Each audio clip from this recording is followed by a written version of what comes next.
پشت سر من یه دونه کمپر کرافتر هست که رضا اسد اینو درست کرده. کرافتر یکی از محصولات فولکس واگنه. با من بیاید میخوام توشو نشونتون بدم. سقف ماشین با جک‌های برقی باز میشه و یه اتاق‌های بزرگ اون بالا میتونه بهتون بده. در ون که باز میشه بعد کفشاتون رو اینجوری در بیارید چون ماشین موکته.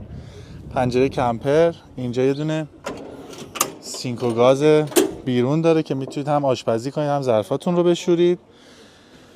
یعنی اینو گفتم که هر جا دیدید ماشینی کفش موکته کفشاتون رو بیرون در بیارید. وارد که میشی اینجا لباسشویی، یه نشیمن، گاز کمپر که وقتی درش بسته بشه به عنوان میز میتونید استفاده کنید. این پرده ها پشه بند هم میشه، پنجرهش هم به بیرون باز میشه.